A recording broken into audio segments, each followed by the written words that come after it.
엄마, 따뜻한 거 가져왔어요. 아빠는 다쳐서 못 왔어요. 기록적인 한파가 예보된 겨울날 한 묘지에 이상한 일이 벌어졌습니다.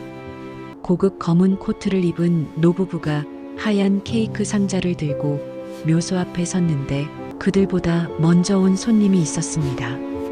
낡은 패딩 잠바를 입은 어린 남매였습니다. 소녀가 편의점 도시락을 묘비 앞에 올려놓으며 속삭였습니다. 노인이 그 모습을 보는 순간 입을 막고 주저앉았습니다. 부인도 함께 울기 시작했습니다. 대체 무슨 일이 있었던 걸까요? 저 아이들은 누구이고 왜 이곳에 온 걸까요? 그리고 이 노부부는 왜 그토록 충격에 빠진 걸까요? 이 놀라운 반전의 이야기가 궁금하시다면 잠시만 구독 버튼을 눌러주세요. 가슴 따뜻한 이야기를 매일 전해드립니다. 알림 설정까지 해두시면 새로운 이야기를 놓치지 않으실 수 있습니다. 그럼 이제 시간을 조금 되돌려 이야기를 시작해 보겠습니다. 그날 아침 기상청은 10년 만에 최강 한파를 예보했습니다. 옆자리에 서연이가 남편의 손을 꼭 잡았습니다. 검은색 고급 세단 2대가 미끄러운 산길을 천천히 올라갔습니다. 날씨가 왜 이 모양이야? 올라가기도 힘들겠군. 미라가 아버지 오시라고 눈 내리게 한 것 같아요. 안 오면 섭섭하다고요. 최연수가 고개를 돌려 아내를 바라봤습니다. 그런 말 아무 데서나 하지 마. 서연이의 목소리가 떨렸습니다. 저 세상에서도 아버지 기다리고 있을 거예요. 오늘 같은 날엔 꼭 보고 싶었겠죠. 차량이 묘역 입구에 멈춰섰습니다. 운전기사가 재빨리 내려 뒷문을 열었습니다. 차에서 내리자 눈보라가 얼굴을 매섭게 때렸습니다. 수행원이 검은 우산을 받쳐들었습니다. 서연이가 최연수의 팔을 붙잡고 조심스럽게 발을 내디뎠습니다. 앞쪽에서 희미한 인기척이 느껴졌습니다. 누가 먼저 와 있는 것 같은데요. 아이들 소리 같아요. 서연이가 최연수의 팔을 더 세게 움켜쥐었습니다. 최연수가 비서에게 눈짓을 보냈습니다. 비서가 고개를 끄덕이며 뒤로 물러났습니다. 수행원들도 슬그머니 거리를 벌렸습니다. 부부가 천천히 묘소 쪽으로 다가갔습니다. 눈보라 사이로 작은 그림자 2개가 보였습니다. 몇 걸음 더 가자 그 모습이 선명해졌습니다. 소녀의 옆에는 더 어린 남자아이가 파랗게 질린 얼굴로 웅크리고 있었습니다. 소녀가 도시락을 조심스럽게 묘석 앞에 올려놓았습니다. 그리고 동생의 패딩 지퍼를 끝까지 올려주었습니다. 하준아, 조금만 더 참아. 곧 따뜻해질 거야. 소녀가 동생의 등을 토닥이며 말했습니다. 하준이라고 불린 남자아이가 도시락을 물끄러미 바라봤습니다. 입술이 파래져 있었습니다. 소녀가 묘비를 향해 2 손을 모아 절을 올렸습니다. 하준도 누나를 따라 고개를 숙였습니다. 바로 그때였습니다. 묘지 관리인이 빗자루를 들고 성큼 다가왔습니다. 야, 너희들. 여기가 어디라고 이렇게 장난치고 있어? 관리인이 소리쳤습니다. 소녀가 깜짝 놀라 고개를 들었습니다. 신성한 묘지에서 뭐 하는 짓이야? 냄새 나는 거 갖다 놓고. 여기가 너희 집 부엌이야? 관리인이 소녀의 팔을 거칠게 잡아당겼습니다. 하준이 들고 있던 숟가락을 떨어뜨렸습니다. 숟가락이 눈 위에 떨어져 하얗게 뒤덮였습니다. 하준이 겁에 질려 울음을 터뜨렸습니다. 으앙, 누나 무서워. 소녀가 관리인의 손을 뿌리치며 소리쳤습니다. 저리 가요. 우리 엄마 밥 챙겨드리는 중이에요.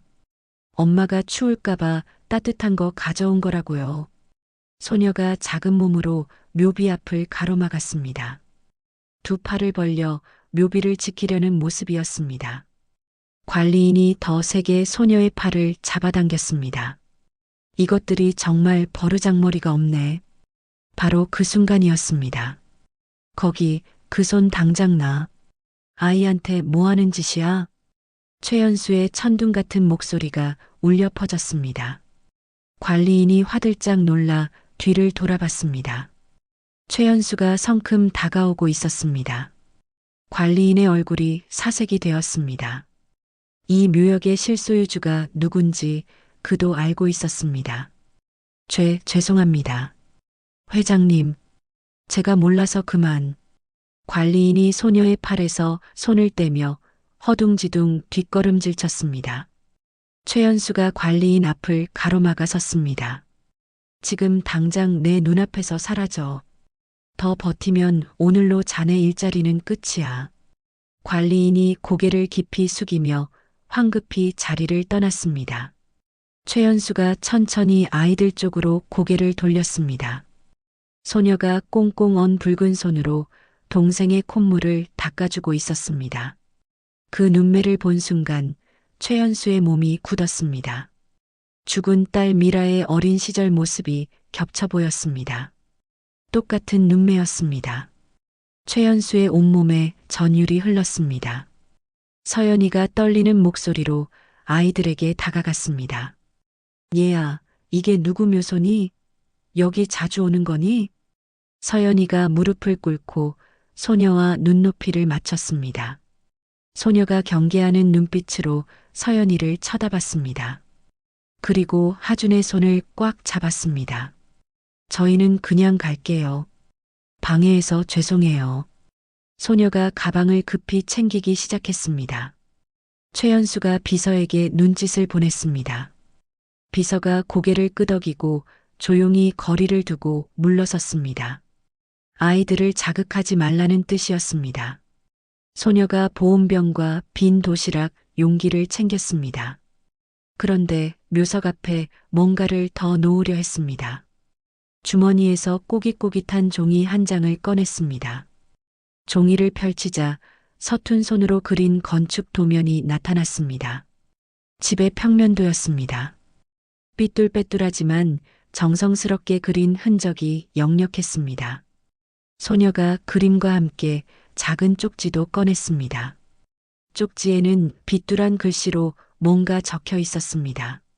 소녀가 종이와 쪽지를 묘비 틈새에 조심스럽게 끼워 넣었습니다. 엄마, 다음에 또 올게요. 제가 그린 집이에요. 나중에 엄마처럼 건축가 될게요. 꼭 드시고 우리 꿈에 한 번만 나와주세요. 소녀가 묘비를 쓰다듬으며 속삭였습니다. 하준도 작은 손으로 묘비를 만졌습니다. 소녀가 하준의 손을 잡고 일어났습니다. 두 아이가 눈보라 속으로 걸어가기 시작했습니다. 보온병을 품에 안는 소녀의 뒷모습이 눈발에 흐려졌습니다. 최연수가 묘비로 달려갔습니다. 떨리는 손으로 쪽지를 꺼내 펼쳤습니다. 엄마 사랑해요. 예나가. 비뚤한 글씨였지만 정성스럽게 쓴 흔적이 역력했습니다. 최연수의 눈에서 눈물이 쏟아졌습니다. 여보, 이 글씨체 좀 봐요. 미라 어릴 때랑 똑같지 않아요? 그 순간 최연수의 손이 부들부들 떨렸습니다. 죽은 딸 미라의 어린 시절 필체와 묘하게 닮아 있었습니다. 그리고 건축도면 그림을 보는 순간 최연수는 확신했습니다. 미라가 어릴 때 그리던 그림과 똑같은 스타일이었습니다. 최연수의 다리에서 힘이 풀려 주저앉았습니다. 서연이가 황급히 최연수를 부축했습니다. 정신 좀 차려. 여기서 쓰러지면 미라가 더 걱정해. 최연수가 서연이의 등을 두드렸습니다. 최연수가 흐느끼며 묘비를 끌어안았습니다. 미라야, 미라야. 우리 미라 맞니? 최연수가 비서를 불렀습니다. 비서가 재빨리 다가왔습니다. 저 아이들 신원 좀 알아봐. 지금 당장. 티나지 않게 조용히. 최연수가 낮은 목소리로 지시했습니다. 알겠습니다, 회장님. 아무도 눈치 못 채게 알아보겠습니다. 비서가 고개를 숙이고 재빨리 휴대전화를 꺼냈습니다. 최연수가 다시 눈보라 속을 바라봤습니다. 아이들의 모습은 이미 보이지 않았습니다. 하지만 보온병을 품에 안고 서로 의지에 걸어가던 그 뒷모습이 최연수의 눈에 선명하게 남았습니다. 최연수의 가슴 한구석이 뜯겨나가는 듯한 통증이 느껴졌습니다. 그는 주먹을 꽉 쥐고 눈을 감았습니다. 이 아이들은 누구인가? 왜 죽은 딸의 묘소에 온 것인가? 그리고 왜 미라와 똑같은 눈매를 가졌는가? 최연수는 알아야 했습니다. 반드시 진실을 밝혀야 했습니다. 비서에게 긴급 전화를 받고 최연수가 도착한 곳은 철거 예정지 표지판이 붙은 가파른 달동네였습니다. 차량이 더 이상 올라갈 수 없는 좁은 골목 입구에 멈춰 섰습니다. 최연수가 차에서 내렸습니다. 비서가 황급히 뒤따라 내렸습니다. 회장님, 제가 먼저 올라가서 살펴보겠습니다. 여긴 길도 험하고 사람들도 많습니다. 비서가 말했습니다. 최연수가 고개를 저었습니다. 아니야. 이번엔 내가 직접 가야겠어. 남 시켜서 볼 일이 아니야. 가파른 계단이 끝없이 이어졌습니다.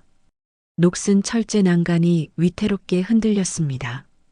최연수가 난간을 붙잡고 한 계단 한 계단 올라갔습니다. 숨이 가빠졌습니다. 하지만 멈추지 않았습니다.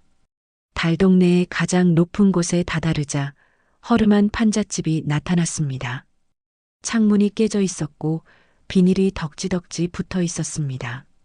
최연수가 그 집 앞에서 멈춰 섰습니다. 비서가 뒤에서 조심스럽게 말했습니다. 저 집입니다, 회장님. 아이들 사는 데가 저기입니다. 최연수가 대답 없이 깨진 창문 쪽으로 다가갔습니다. 창 사이로 좁은 단칸방 안이 보였습니다. 벽면에 걸린 사진 한 장이 최연수의 시선을 사로잡았습니다. 안전모를 쓴 남자가 여자와 아이들과 함께 웃고 있는 사진이었습니다. 빛이 발의 색이 누렇게 변했지만 여자의 얼굴은 선명했습니다. 최연수의 입에서 신음이 새어나왔습니다. 미라. 맞아. 저건 분명 내 딸이야. 사진 속 여자는 틀림없이 죽은 딸 미라였습니다. 환하게 웃고 있는 모습이었습니다. 최연수가 본 적 없는 딸의 표정이었습니다. 최연수의 손이 문고리를 잡았습니다. 손이 부들부들 떨렸습니다. 차마 문을 열 수가 없었습니다. 방 안에서 소녀의 목소리가 들렸습니다. 500원, 1000원, 1500원. 이거 합치면 오늘은 얼마야? 아까 묘지에서 본 소녀였습니다. 예나가 동전을 세고 있었습니다. 최연수가 창으로 다시 들여다봤습니다. 예나가 폐지를 정리해 받은 동전들을 손바닥 위에 올려놓고 하나씩 세고 있었습니다. 그 옆에서 하준이 이불을 머리끝까지 뒤집어 쓰고 끙끙 앓고 있었습니다. 누나. 하준의 목소리가 가늘게 떨렸습니다. 예나가 동전을 내려놓고 재빨리 하준에게 다가갔습니다. 하준아, 어디가 그렇게 아파? 머리야, 배야? 예나가 하준의 이마에 손을 댔습니다. 아, 뜨거워. 열이 바싹 올랐네. 예나가 일어나 찬장을 열었습니다. 찬장 안에는 유통기한이 임박한 해열제 한 통이 덩그러니 놓여 있었습니다. 예나가 알약 하나를 꺼내 반으로 쪼갰습니다. 그리고 물컵에 물을 따라 하준에게 건넸습니다. 이거라도 먹자. 이거 먹으면 조금은 나아질 거야. 참을 수 있지? 하준이 고개를 끄덕이며 알약을 입에 넣었습니다. 물을 마시며 힘겹게 삼켰습니다. 예나가 하준의 등을 쓰다듬었습니다. 할머니 오시면 약도 진짜거로 사주실 거야. 그때 되면 우리 같이 따뜻한 거 먹자. 하준이 작게 대답했습니다. 응. 누나, 할머니 언제 와? 최연수가 창문에서 물러났습니다. 가슴이 미어지는 것 같았습니다. 비서가 조심스럽게 물었습니다. 어떻게 하시겠습니까, 회장님? 최연수가 잠시 침묵했습니다. 그리고 골목 아래쪽을 가리켰습니다. 저기 슈퍼가 보이지? 거기 가서 주민들한테 물어봐. 이 동네 사정, 저 집 사정, 한 집도 빼놓지 말고 다 들어. 최연수가 계단을 내려가기 시작했습니다. 슈퍼 앞 평상에는 동네 주민 몇 명이 앉아 있었습니다. 최연수가 다가가자 주민들이 고개를 들었습니다. 실례합니다. 이 동네에 대해 좀 여쭤봐도 될까요? 최연수가 정중하게 물었습니다. 머리가 허연 할머니 한 명이 최연수를 위아래로 훑어봤습니다. 저는 친척 되는 사람입니다. 최연수가 거짓말을 했습니다. 할머니가 고개를 끄덕였습니다. 아, 그래요? 친척이면 잘 오셨네. 누구 친척인데요? 위쪽에 사는 아이들이요. 예나 하준. 할머니의 표정이 환해졌습니다. 아이고 세상에. 그 불쌍한 것들. 그래도 피부치가 있긴 있었구만. 옆에 앉아있던 중년 남자가 끼어들었습니다. 그 집 어머니 돌아가셨잖아요. 작년에. 다들 알죠? 최연수의 몸이 굳었습니다. 어떻게 돌아가셨는지 아십니까? 할머니가 한숨을 쉬었습니다. 참, 입에 올리기도 안 됐다. 그 사람 딴 데 안 돌아다니고 성실하게만 살았어요. 건축 설계 일하면서 현장도 뛰어다녔어요. 몸 못 쓸 날에도 억지로 나가서 일했어요. 이륙심이 너무 많았지. 중년 남자가 덧붙였습니다. 최연수가 주먹을 쥐었습니다. 왜 돌아가신 건가요? 할머니가 고개를 저었습니다. 과로했지 뭐. 공사장에서 사고도 나고 그런데 병원비가 없어서 제대로 된 치료도 못 받았대요. 시름시름 앓다가 결국 그냥 그렇게 갔어요. 다들 안타까워했죠. 최연수의 입술이 파르르 떨렸습니다. 남편은요? 할머니가 한숨을 또 쉬었습니다. 그 양반도 고생 많이 했지. 지금 병원에 입원해 있어요. 부인 죽고 나서 건설 현장에서 사고 당했어요. 다리를 다쳐서 지금 재활 치료 중이라던데 형편이 안 좋아서 제대로 된 치료도 못 받는다더라고요. 중년 남자가 안타까운 표정으로 말했습니다. 최연수가 비틀거렸습니다. 비서가 재빨리 최연수를 부축했습니다. 회장님, 괜찮으십니까? 괜찮아. 최연수가 비서의 손을 뿌리쳤습니다. 할머니가 걱정스러운 눈빛으로 최연수를 바라봤습니다. 얼굴이 새파래지셨네. 괜찮으세요? 예, 괜찮습니다. 잠깐 어지러웠을 뿐입니다. 최연수가 억지로 웃으며 대답했습니다. 아이들 할머니는요? 할머니가 고개를 저었습니다. 박할머니요? 그분도 아파요. 당뇨에 고혈압에 약값도 없어서 제대로 못 드시고 있어요. 그래도 손주들 먹이려고 버티고 계시죠. 최연수가 더 이상 서 있을 수가 없었습니다. 비서에게 눈짓을 보내고 황급히 자리를 떠났습니다. 골목을 빠져나와 차에 올랐습니다. 차 안에서 최연수가 두 손으로 얼굴을 감쌌습니다. 으아, 신음 같은 소리가 터져 나왔습니다. 비서가 조심스럽게 물었습니다. 회장님, 내가 죽였어. 내가 그렇게 만들었어. 최연수의 목소리가 떨렸습니다. 회장님, 무슨 말씀을 그렇게 하십니까? 하청업체 현장 사고. 작년에 있었던 거. 기억하나? 비서의 얼굴이 굳었습니다. 작년에 그 사건 말입니까? 그래. 그때 내가 덮었지. 주가 떨어진다고, 회사 이미지 지킨다고, 그냥 처리하라고 했지. 최연수가 주먹으로 가슴을 쳤습니다. 그 현장 설계가 내 딸이 맡은 거였어. 내 딸이 목숨 걸고 일하던 현장이었다고. 비서가 할 말을 잃었습니다. 최연수의 눈에서 눈물이 흘러내렸습니다. 바로 그때 휴대전화가 울렸습니다. 서연이었습니다. 최연수가 떨리는 손으로 전화를 받았습니다. 여보, 당장 아이들 데려와요. 지금 당장요. 서연이의 목소리가 울먹였습니다.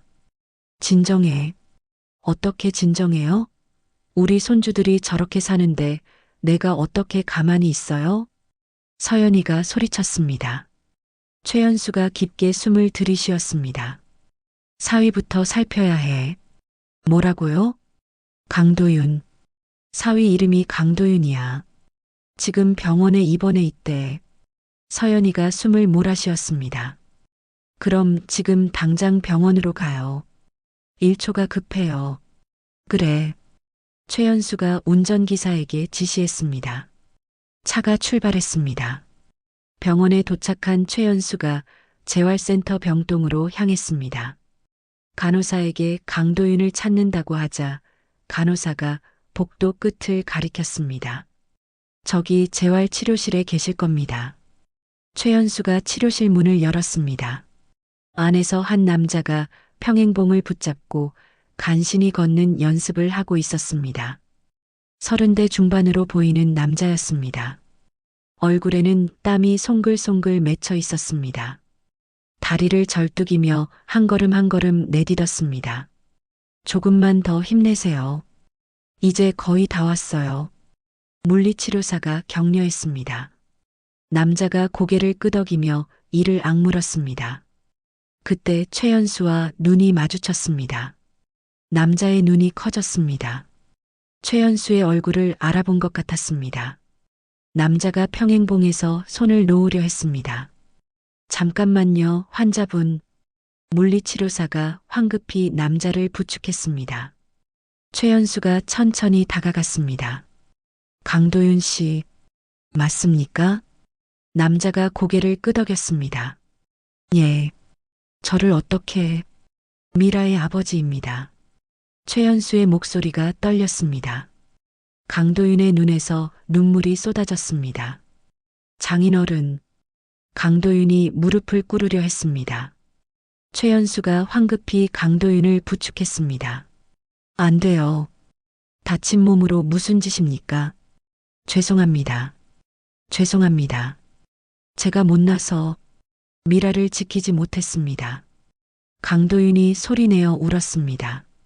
최연수도 함께 울었습니다. 두 남자가 병실 한가운데서 부둥켜 안고 울었습니다. 미라를 사랑했던 두 남자의 눈물이었습니다. 최연수가 먼저 입을 열었습니다. 미라가 어떻게 된 겁니까? 강도윤이 고개를 숙였습니다. 과로였습니다. 현장 설계를 맡았는데 안전 문제가 자꾸 생겼어요. 미라가 여러 번 지적했지만 회사에서 예산 문제로 무시했습니다. 강도윤의 목소리가 떨렸습니다. 미라는 책임감이 강한 사람이었습니다. 밤낮으로 현장을 뛰어다녔어요. 사고 나면 안 된다고, 사람 다치면 안 된다고. 그러다가 결국 쓰러졌습니다. 최연수가 주먹을 쥐었습니다. 그 현장이 우리 회사 하청이었습니까? 강도윤이 고개를 끄덕였습니다. 예. 그래서 미라가 장인어른께 편지를 보냈습니다. 도와달라고, 안전 문제를 해결해 달라고. 편지? 최연수가 벌떡 일어났습니다. 무슨 편지요? 난 받은 적이 없소. 강도윤의 얼굴이 굳었습니다. 안 받으셨다고요? 분명히 회사로 보냈는데. 최연수의 머릿속에 한 사람의 얼굴이 떠올랐습니다. 장성민. 그 자식이 중간에서 가로챘구나. 최연수가 이를 갈았습니다. 모든 퍼즐이 맞춰지기 시작했습니다. 일주일 후 대저택 현관문이 열렸습니다. 검은 세단이 천천히 들어왔습니다. 차가 현관 앞에 멈춰섰습니다. 운전기사가 뒷문을 열었습니다. 예나가 하준의 손을 꽉 잡고 차에서 내렸습니다. 두 아이의 눈이 휘둥그레졌습니다. 높은 천장에 걸린 거대한 샹들리에가 눈부시게 빛나고 있었습니다. 끝이 보이지 않는 복도가 양쪽으로 뻗어 있었습니다. 하준이 입을 벌린 채 주위를 둘러봤습니다. 누나, 여기 진짜 궁전이야? 우리 같은 사람이 와도 되는 데야? 예나가 대답하지 않았습니다. 가방을 꽉 움켜쥔 채 현관 입구에서 한 발짝도 움직이지 않았습니다. 서연이가 다가와 예나의 어깨를 살며시 감쌌습니다. 얘들아, 이제부터 여기가 너희 집이야. 겁내지 말고 들어가자. 예나가 신발을 보며 입술을 깨물었습니다. 신발이 낡고 더러웠습니다. 깨끗한 대리석 바닥을 밟기가 두려웠습니다. 서연이가 예나의 마음을 알아챘습니다. 신발은 여기 벗으면 돼. 더러워도 괜찮아. 우리 집 바닥은 너희 때문에 더러워지는 거 아니야. 서연이가 먼저 신발을 벗었습니다. 하준이 누나를 올려다봤습니다. 누나, 들어가도 돼? 혼나지 않지? 예나가 고개를 끄덕였습니다. 두 아이가 조심스럽게 신발을 벗었습니다. 최연수가 앞장서서 계단을 올라갔습니다. 2층이 너희 방이야. 오늘부터 여기서 자는 거다. 계단을 오르는 내내 하준은 벽에 걸린 그림들을 구경했습니다. 예나는 고개를 숙인 채 계단만 바라봤습니다. 2층 복도 끝에 방문이 열려 있었습니다. 최연수가 그 방으로 들어갔습니다. 여기야. 앞으로 이 방이 너희 둘 방이다. 넓은 방 안에 푹신한 침대 2개가 나란히 놓여 있었습니다. 침대 위에는 새 이불과 베개가 정갈하게 펴져 있었습니다.